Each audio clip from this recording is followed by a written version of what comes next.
This is the Rebel HR Podcast, the podcast about all things innovation in the people space. I'm Kyle Rode. Let's start the show. Welcome back, Rebel HR community. This is going to be a fun conversation today. With us, we have Deb Muller. She is the founder and CEO of HR Acuity, and we are going to be talking all about the shit that happens at work. Welcome to the podcast, Deb. Hi, Kyle. Thanks for having me. Looking forward to this conversation. Well, me too. And, you know, I can already tell this is going to be fun because when I asked you what you wanted to talk about, you literally said, let's talk about the shit that happens at work. And so I'm like, okay, we can do this. This is Rebel HR. We can figure this out. This is my kind of community because when I keep saying to my marketing person, I think that there's a tagline, something there. She kind of gives me like, I don't know, but maybe for this community, that could be it. You know what? I think it's just startling enough, but it's not offensive enough. Like, I think you're gonna, if that's the kind of clientele you're looking for, you're probably gonna get exactly what you're hoping for. And I like throwing around a curse word just as much as anybody else. So Deb, thank you so much for joining us. It's gonna be a fun conversation today. Before we jump into the conversation, I'm curious to ask you, as a founder of HR Acuity, what motivated you to found your organization?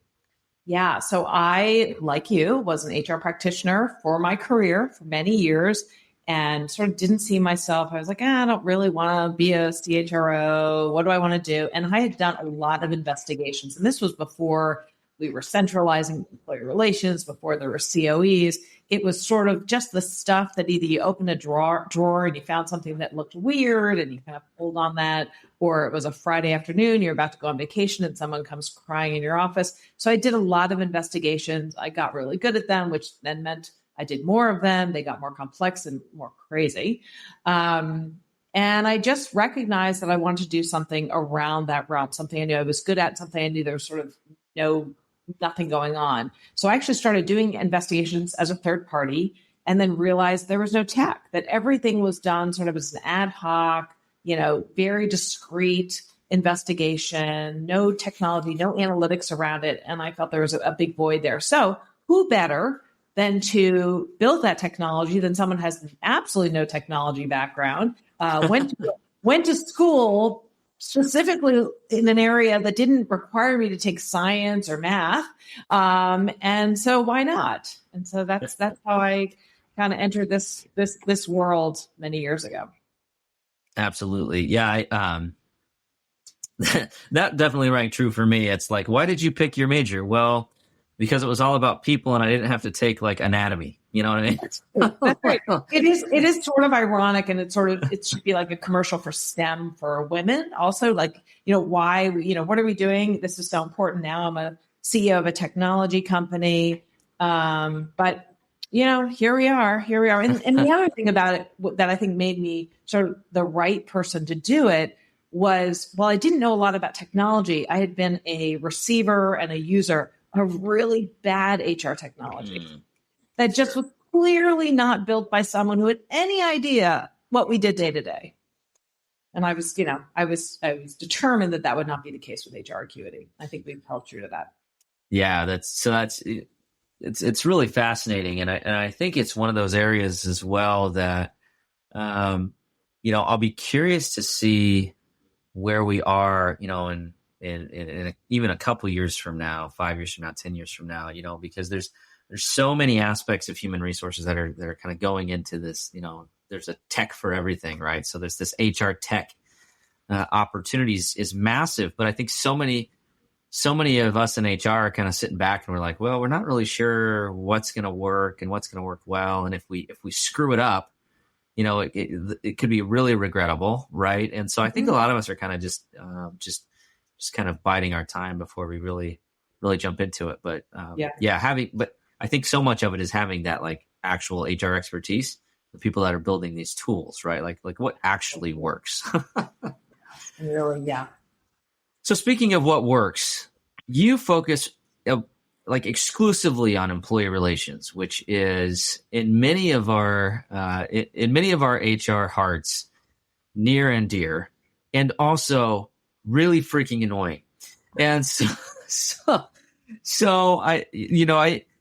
and I was, before we hit record, I was kind of describing it as the, it's kind of the dark side of HR sometimes, right? It's the stuff that is not necessarily fun, but really, really necessary, and really problematic if you don't address it, right? And so as you look at your focus of your organization and the work that you've done throughout the course of your career, why is employee relations where you really focus your energy and expertise?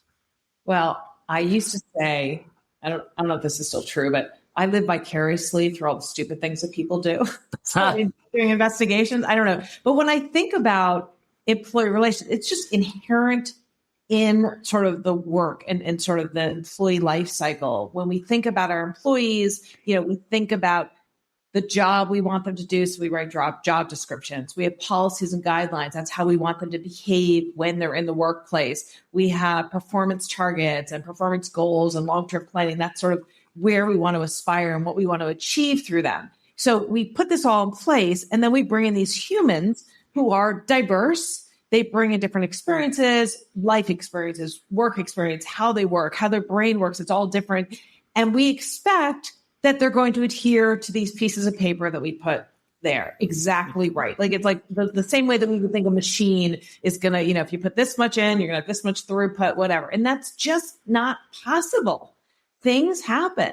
I sometimes use this sort of analogy of a traffic light. The sort of green light is all those things I just set up. And then during the course of an employee's life cycle, they're going to have yellow light events where they sort of veer off, where, maybe they push a policy, or they overachieve, or they underachieve on a mark, or maybe they, have to go on maternity leave, or or something, something happens to them, good or bad. And we have to manage those. We have to decide whether we're going to be consistent, what we're going to do, how we're going to deal with those yellow light incidents.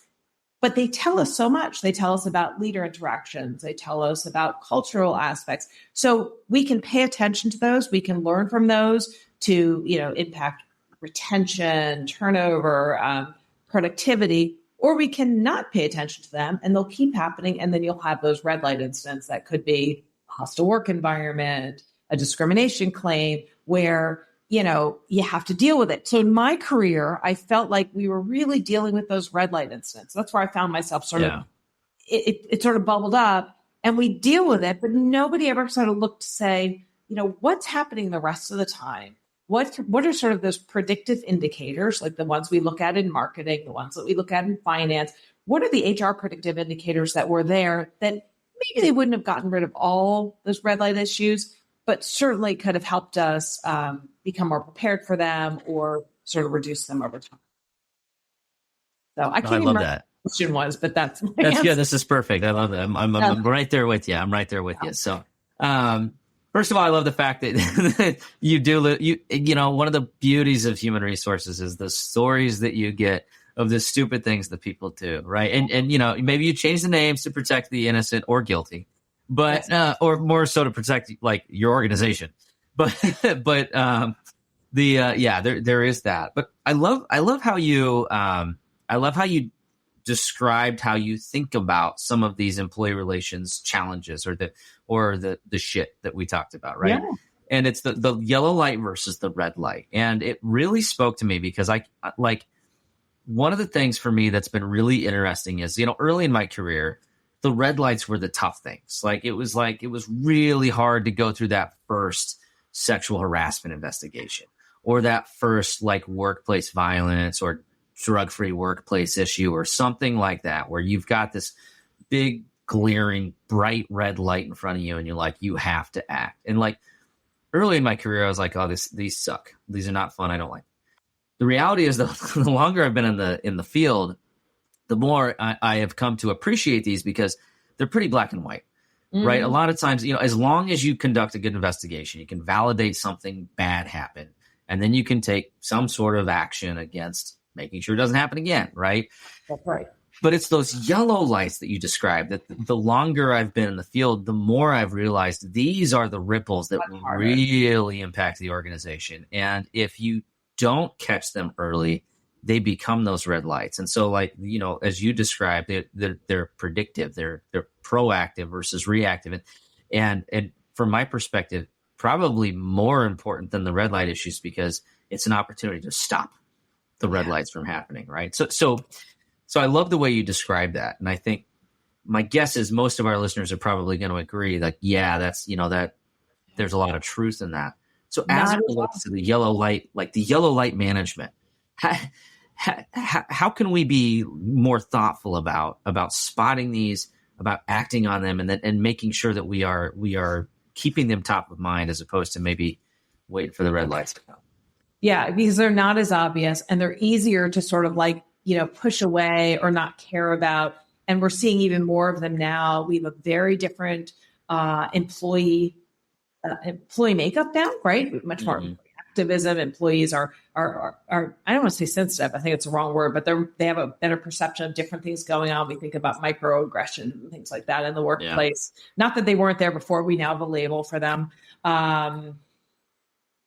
So we have to think about it beyond HR. By the time it gets to you, guess what? Like it's past a lot of layers. I mean, HR doesn't know that we can't be everywhere. We're not omnipresent. So a lot of what we think about is that manager and employee relationship, and how are we making how are we helping our managers be better able to identify these things, react to them, respond to them. So that's one thing. And then how are we looking at all of that activity in the aggregate? Can we actually see what's going on to see if there's a bigger issue? If we see that more issues are happening in one area than another, what about an area that's particularly quiet? We have a community called the Empower Community. So if there's any ER folks on the phone, please, we'll get you the information. Join it. It's free. Over 4,500 ER professionals collaborating. It's so incredible.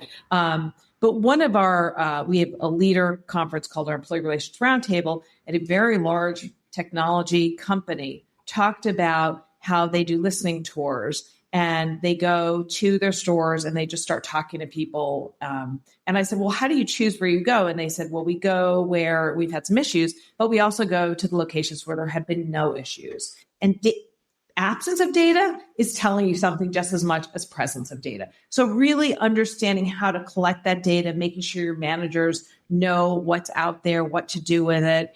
I think that's one thing. The other thing that's so important about the yellow light that we're talking about much more now is making sure that you know about them. And the only way you're going to know about them is through this building trust with your employees, that they're going to tell you when they're happening, that they feel comfortable coming forward, not just when they think they've been harassed, something, that red light, but when something lower level happens, that they just doesn't make sense. And they want you to know about, and they need some help with, and, it might be a question, it might be something where you direct them to a policy or you give them some coaching, but looking at those in the aggregate, saying, are we having an issue here? Are we getting these in one geography more than another? Is it coming up more often with one demographic than another? How are we managing issues in the workplace that don't rise above to red light, but are more transactional? Are we managing attendance issues at the same level for Black women as opposed to the rest of the population? What does that mean to us? Like, does it mean that we're discriminating? No, but maybe it could. Obviously, but it also could mean that maybe there's a part of our population that our policy on attendance doesn't work for them. Mm. And maybe we just need to rethink that, as opposed to having high turnover in an area or treating people differently. It's just data. How do we look at that data in that yellow state, just like you said, so that we can really analyze it and be thoughtful about how it impacts the organization and make changes that will really make a difference? We'll be back after a quick break. And so used to having everything in front of them right away that we forget that innovation just takes time. I myself, I get frustrated too. Why? And this is being one of my best friends is, hey, I talk to you all the time. Hey, man, I'm frustrated in the fact that I can't seem to just get there in the next day. But that's just not how these things work, right? Innovation needs to be planned out. It needs to be very methodical. And then when it finally hits, that's when it seems like to everyone else that it sort of just came out of nowhere. But to you, the amount of dedication that it took over that time. Yeah, absolutely. And I think, what's what's really exciting for me about this approach and this conversation is the fact that, it really does start with trust, right? And it starts with awareness, and it also starts, like, for all you HR professionals out there, it starts with a willingness to do something about it, right? And going back to kind of the beginning of the discussion on yellow lights is, they are easy to ignore. Nobody's gonna know if you ignored one of them, right? Yeah. They might they'll know if you ignored a red light, right? Yeah. You'll get a ticket if you run a red light, but if you run a yellow light, you get all right, it's pink, right? That's close enough, Right. But and well, the other thing, it's not only ignoring them, but understanding how you're doing them. So even the things that come to HR, a yellow light, someone needs an accommodation. Okay, well, how are we managing that through the interactive process? Or, someone's going on leave or they have a performance issue. How are you managing that? Because many times how you do that and the consistency of how you do that and the documentation that you have is what you're going to use in the investigation, right? It's going to come back. Someone says, oh, you discriminated against me because I didn't get this role. Well, you didn't get the role because you had these violations or these issues that we were looking at. Well, yeah, but you only did that because I am, a woman. Well, no, I can show you that we treated other people similarly. So they're actually really important. If you do have red light issues, they are important for risk. But just another, it's all in the employer. It's the trust, and it just comes back to that. Yeah. Absolutely. And so I think the other thing that's interesting. So obviously, HR Acuity, it's focuses on, leveraging technology to help support some of these things, but so much of this comes down to, the culture in your organization. And I consider human resources to be the kind of the culture champion, right? Like if you're not focusing on driving a positive culture, who is? Right? Like that should be our primary job. And these sorts of things are the things that can eat away at a culture so quickly, and can erode trust, significantly more quickly than you can build it, right? And so for those of us that are maybe dealing with some of these challenges at an organization, or seeing a lot of these yellow lights, or just have this intuition that there's a lot going on that we aren't aware of, what are some steps that we can start to take to really build out a culture that's receptive to this type of approach and to being a little bit more proactive with employee relations? Well, I think, look, HR throughout my career has a bit of a reputation. Let's just say it, right? Not everybody loves HR. I don't know if you've heard that. What? Yes, I know. So I think it's so funny. Like, no one goes, and the problem with HR is it travels with you from job to job, right? So if you have a bad HR experience in one job and you go to another, you just assume all HR is bad. No one comes and says, oh my God, finance with my last job was really bad, so I hate it here. Like, it's just because it's personal, it's treated differently. So to change that, I think it's these little steps. And so let's go back to the yellow. When I have an issue, how I'm treated by HR, how they address those things is going to make me more comfortable, so that if things escalate, I'm going to trust them and I'm going to be willing to share with them sort of when the really bad things happen, right? So you really have to build that trust along the way, and sort of make it easier. I mean, trust right now, I think, is the biggest thing. And I think what a lot of companies do when they think about HR is they think about it through the lens of risk. How do we protect the company? Don't get me wrong. That is part of our role. But if we think company first, it's just sort of negative. It's scary. If we think employee first, something bad has happened to this employee that's coming here. They're working for us. They are one of our human resources that we're bringing in to make this company successful. It's one of the places where we are investing the most money. So when something's wrong with them, we need to put our arms around them and take care of them. And it doesn't mean they're always right, but we need to make it easier for them. How is this impacting you? How can we help you? Where is it impacting you? If we do that, the risk will take care of itself. We haven't forgotten about that, but the risk will take care of itself. And I think that sort of switching that paradigm can be really, really helpful for companies to think about. Absolutely. And I could not agree more. We are definitely aligned in this thinking. Like, my perspective is, like, if you do anything for the sole purpose of trying not to get sued, that is the wrong context to be making decisions in, right? Like and I have the fortunate joy of getting to do international human resources. The reality is there's all these different laws all over the place. The legal is different all over the world, but at the heart of it, it's all about treating people humanely and What is having the right thing? like being kind, right? Like that's really that's what all these laws are trying to do, right? So, as long as you are coming at it from the right context, you're significantly going to reduce risk. You're not going to eliminate it. Exactly. You'll reduce it, right? So I could not agree more. It's so funny.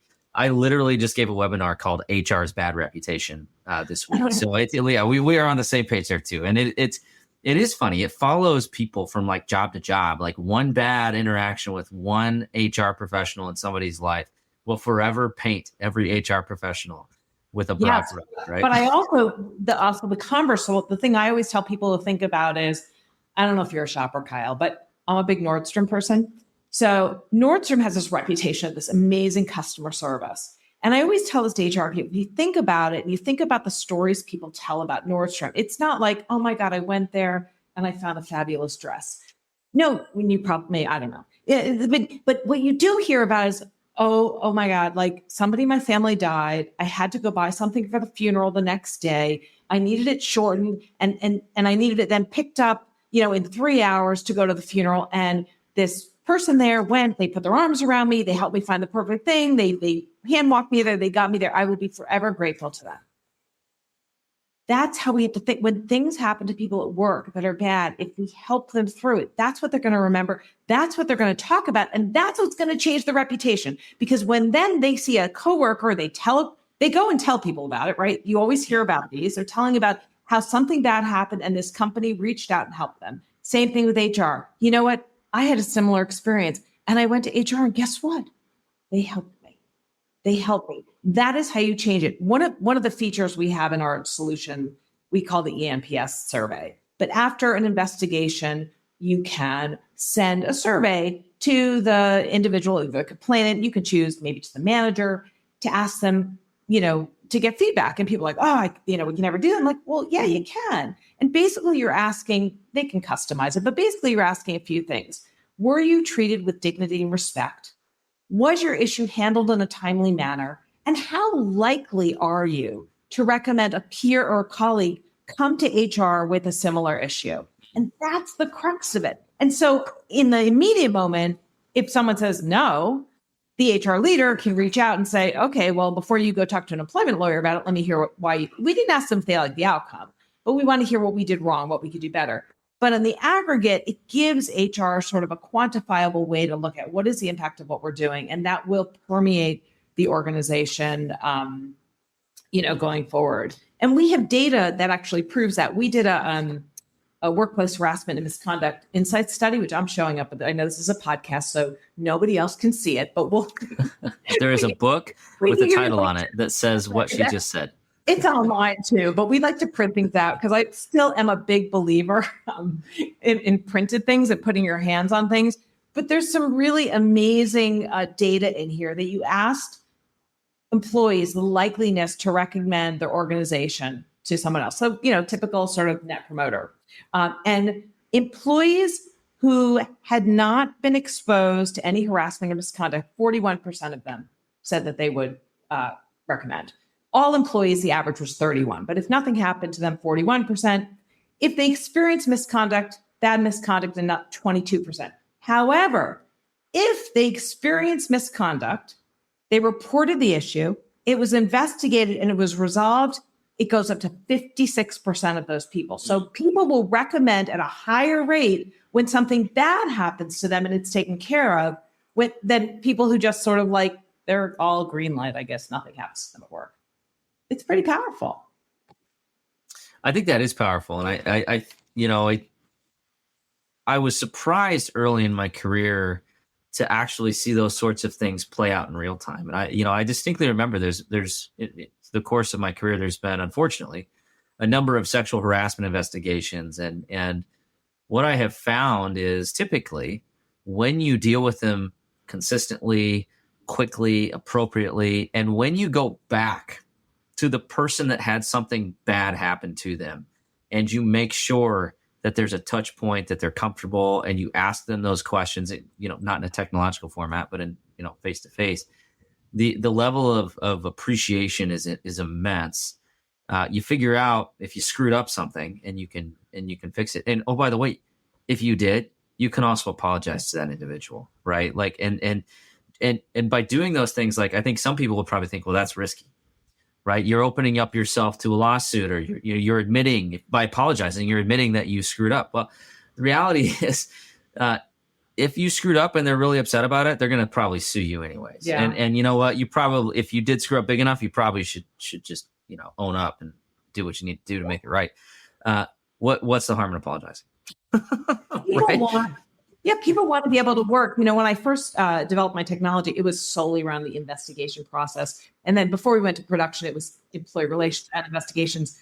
But now we really think about it full circle. It is from issue through aftercare, right? All the way. You could do an amazing investigation, but if you don't resolve the issue, if it's not remediated, if you don't take care of that aftercare, who cares? Right? It meant one thing. It has to be the full thing. And we're talking a lot about aftercare now at HR Acuity and our community. And I keep saying it's through care. It's through care. It's, how are we, that person, it's scary when something bad happens. How are we bringing the employee through that experience to make sure they know that we've got their back, and we're trying to make it right.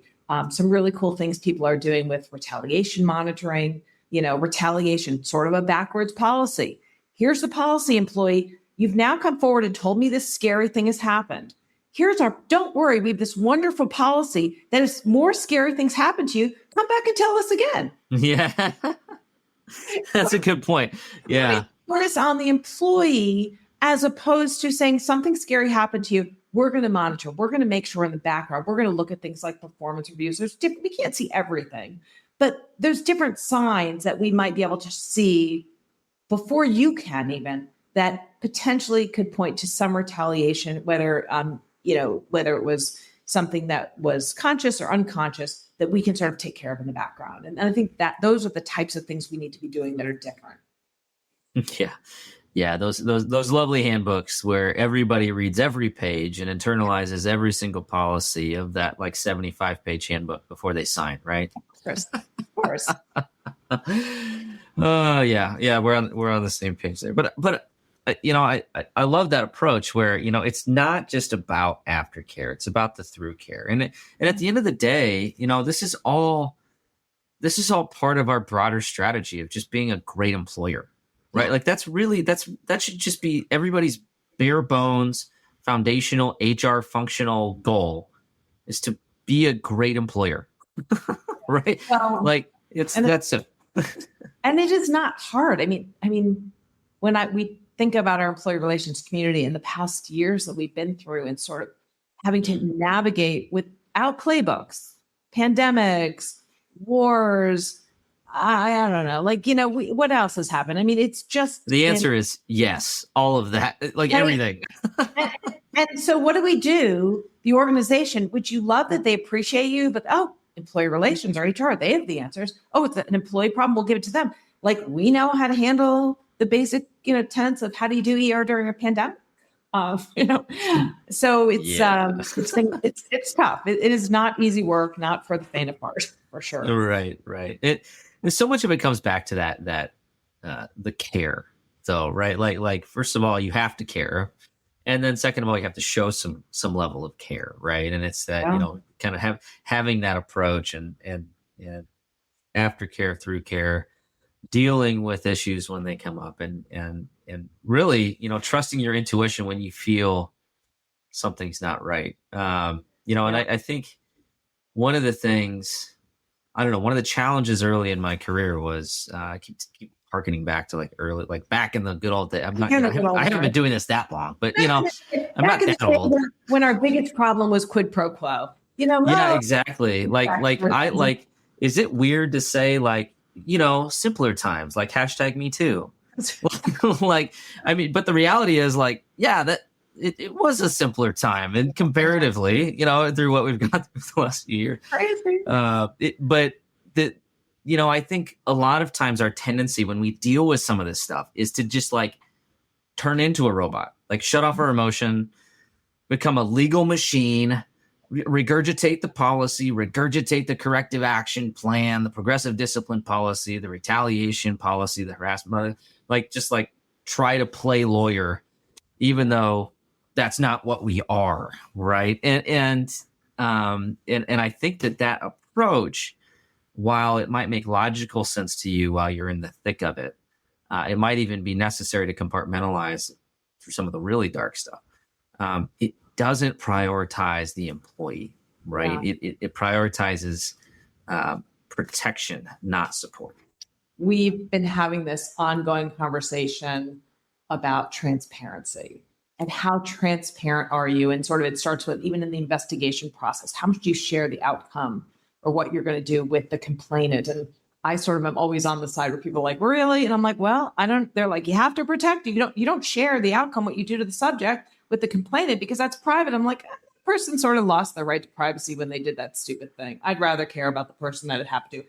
And that's hard. And I think we need to challenge ourselves, just because we've done something this way for so long, and this is the process. Is it the right way? Like we're doing everything in our world. When we think about systemic racism, we have to take away our policy, the way of doing things, and just really investigate. I'm not saying anything in our investigation processes are systemically racist, but we just need to at least examine with an open mind what's going on.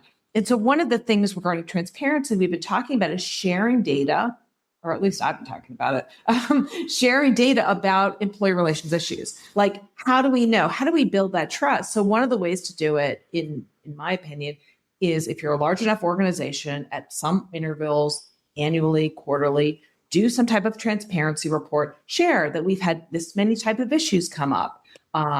This is sort of maybe been substantiated, been not substantiated. This is how people have been reporting to us. And what it does is it says to the organization, it says, number one, that we're counting, that we're actually looking at the numbers, and that we have a process, and that sort of denotes that we care.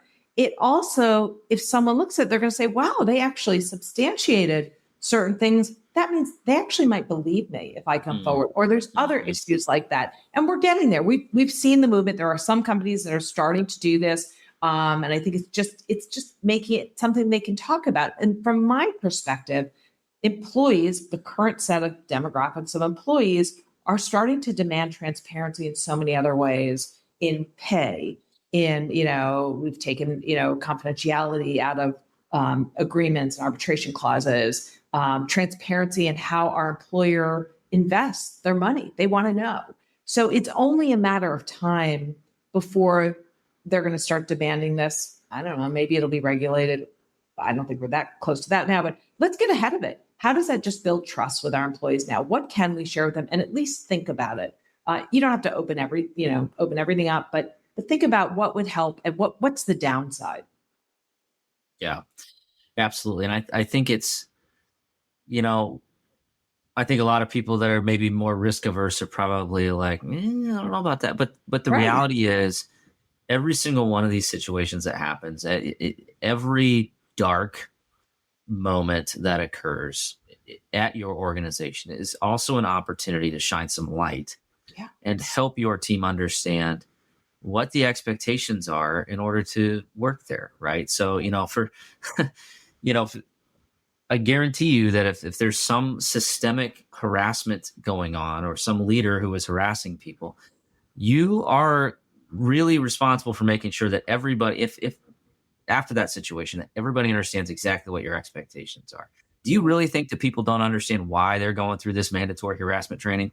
Right? Right. I guarantee you that there's a way to be transparent and protect appropriate confidentiality, and make sure that everybody understands exactly why in the hell am I sitting in this room for 3 hours through this mandatory training. Right? What are you worried about? What are you covering up? What is the down? Like, you have to weigh the downside and the upside, and then decide what's more important for your culture. I mean, it goes back to the culture theme. I agree. And I think, maybe the final thing I'll say on this is, and that it for me sums up what HR should be. We should be the conscience of our organization when these things happen, and ask those tough questions that challenge whether we should be overly risk averse or whether we should use this as an opportunity to help make this a stronger organization and instill trust in our employees, right? And that's great, right? But that's what we do. So that's what we should be doing. Absolutely. With that being said, we are quickly rounding the end of our time together. I am fascinated to hear your response to the Rebel HR Flash Round questions. Are you ready? Yeah, I'm going to go. You might know the answers already, but go ahead. Yep. It's going to be fun. Yeah, we'll see where we go. All right. Question number 1. Where does HR need to rebel?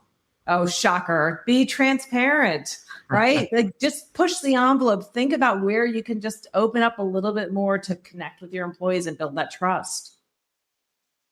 Absolutely. And I think it's questioning the traditional transparency as well, right? Like that paradigm. I think there's so much in that like fear in HR. And it's funny. I'll tell a story,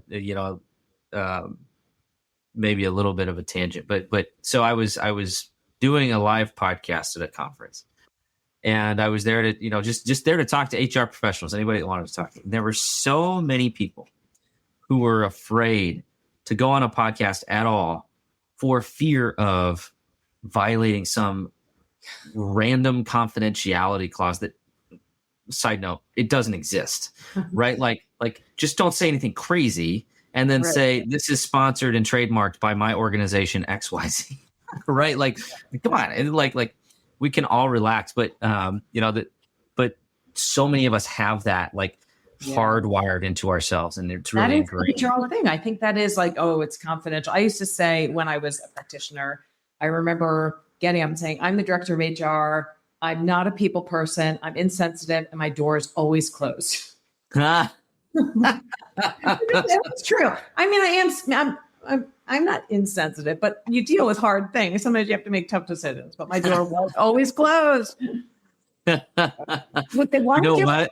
That is so true. Oh my gosh. I love that. I might steal that. That's fine. Full disclosure. I might steal that because literally my door is always closed because I'm always in a meeting of some sort. And so people would always say, why don't you have a whiteboard? I'm like, because I'd have to erase it the minute you leave. Yeah, exactly. Right. Yeah. There's not enough erasers in the world for the whiteboard. Yeah. Oh, perfect. I love it. All right. Question number 2. Who should we be listening to? Oh, well, I'm gonna go to my HR answers and you listen to your employees. You're probably thinking of some podcast or something like that, but make sure you're listening to your employees. That's probably the most important thing to do. Absolutely. And I think, maybe just a little bit of a pitch here, leverage tools to listen as well, right? Don't just rest on the context of, hey, these people are comfortable coming to me. I guarantee you there's a lot more feedback and communication out there if you listen the right way. So that with the side note and a little bit of an opportunity for you to tell us, how can our listeners reach out and connect with you and learn more about HR Acuity? Yeah, well, if you're interested in how technology can be leveraged through employee relations, or if you've never seen it before, we'd love to take you on what I call a curiosity tour. You can reach us at hracuity.com. You can connect with me on LinkedIn. And I'd love to just continue the conversation. And again, if you are an employee relations professional, empower-er.org. It's free. You can connect. You can post jobs. It's really a wonderful community. And we'd love to have you join us. Absolutely. And I love the community building aspect as well, because, we're all dealing with similar problems, and sometimes it can be isolating because a lot of times we're the only ones in our organizations doing it. Right. So there's a community out there. There are people that can help you, and there are tools that can help you be more effective as it relates to your employees. So with that being said, we'll also have all that information in the show notes. Pop open your podcast player, check it out. Deb, it's been absolutely amazing to get to know you. Definitely kindred spirits as it relates to this work. So thank you so much for all the work that you've done to elevate the profession and for spending your time with us here today. Thanks, Kyle. Thank you.